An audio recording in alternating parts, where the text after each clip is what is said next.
If you don't record, now's the time. Okay.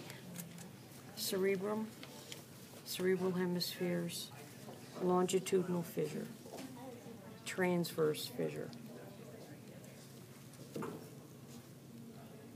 superior and inferior colliculi.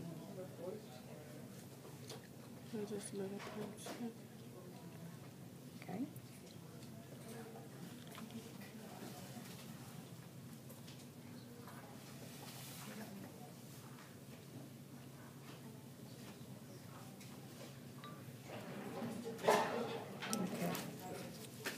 Cerebellum with the folia, spinal cord. Now, when we separate it, we'll be looking at this. This is the body or trunk of the corpus callosum. Here is the genu, here is the splenium. This is the fornix, and this is the body or trunk, genu, splenium, fornix. Inside, I'll remove the choroid plexus. You'll see caudate nucleus and hippocampus. The caudate nucleus is in the front, the hippo is in the back. Hippo's the two bones, right? Right.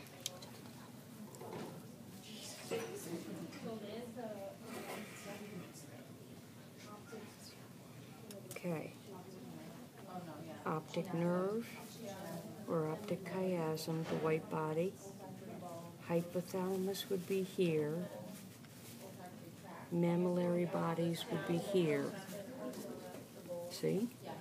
Optic. Hypothalamus would be inside. Here is your mammillary.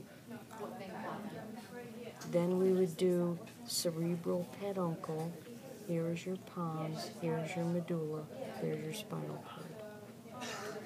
The third ventricle is going to, ventricle 1 and 2 will be inside the hemispheres. Ventricle 3 will go under here. Let me see if I can get it to go.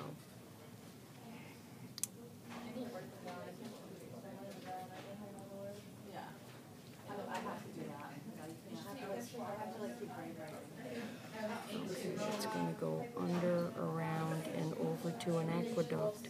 So third is going to surround the thalamus and move over to here, and then it's going to go to the fourth.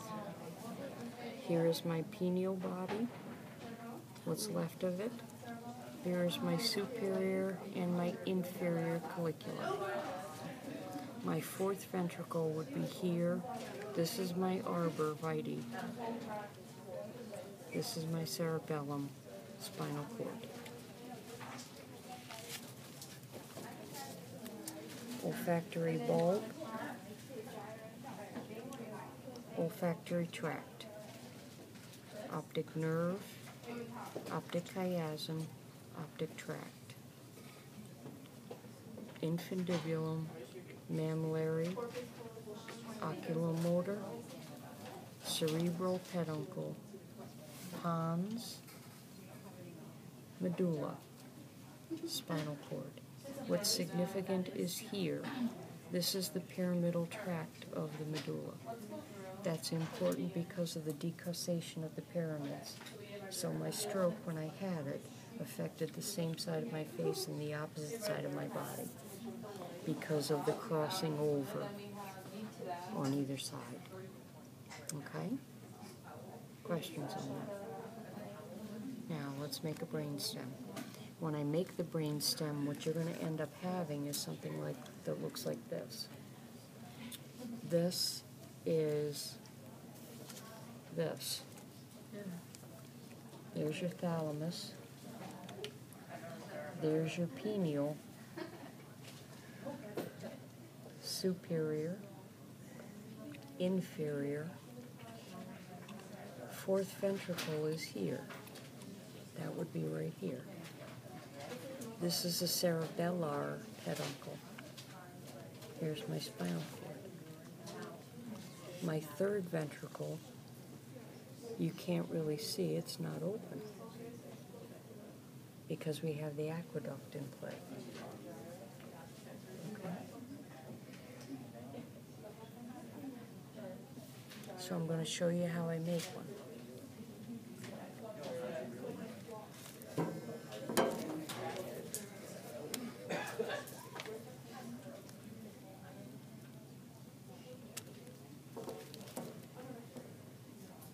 What did I just take off? Cerebellum. Beautiful. So the columns that are going to support the cerebellum are the cerebellar peduncles. Does that make sense? Mm-hmm. Okay. The next, so you can see the fourth ventricle now. See the space? Mm-hmm. And right here is something known as the central canal that's going to feed the spinal cord. So the cerebrospinal fluid will go down through the spinal cord, through the central canal. Next thing I'm going to do is I'm going to take my finely honed dissecting knife.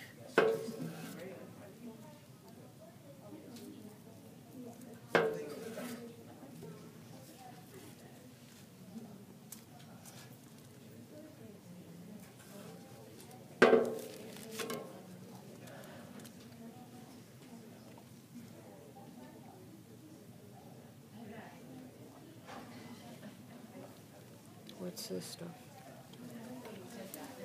The plex, the Choroid choroid plexus. plexus. Okay, so you can see that that's going to be the thing that produces the cerebrospinal fluid. Now, here's cut surface of thalamus. Here's our pineal body. Superior, inferior colliculi. Fourth ventricle. Cerebellar peduncle. Spinal cord. That's the brainstem. Okay. All right, let me go over another thing with you.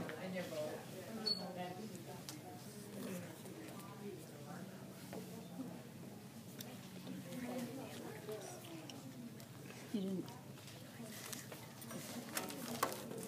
Okay.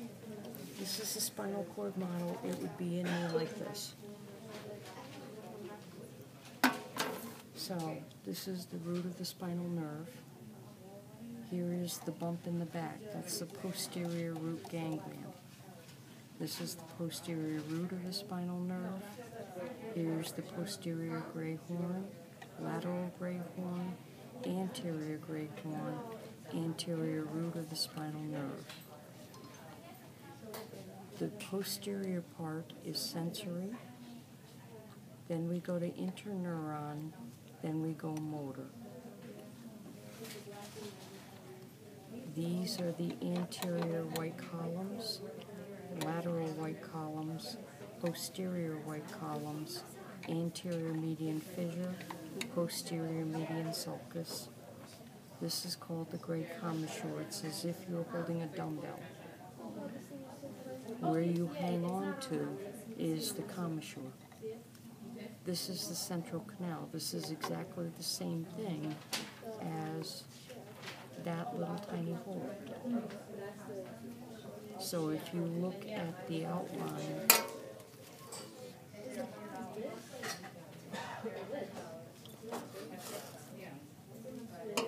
you don't really get a good view of your H shape, but realistically you would. Okay? So white matter and gray matter. When we're looking at the cerebral cortex, I'm going to take this off. And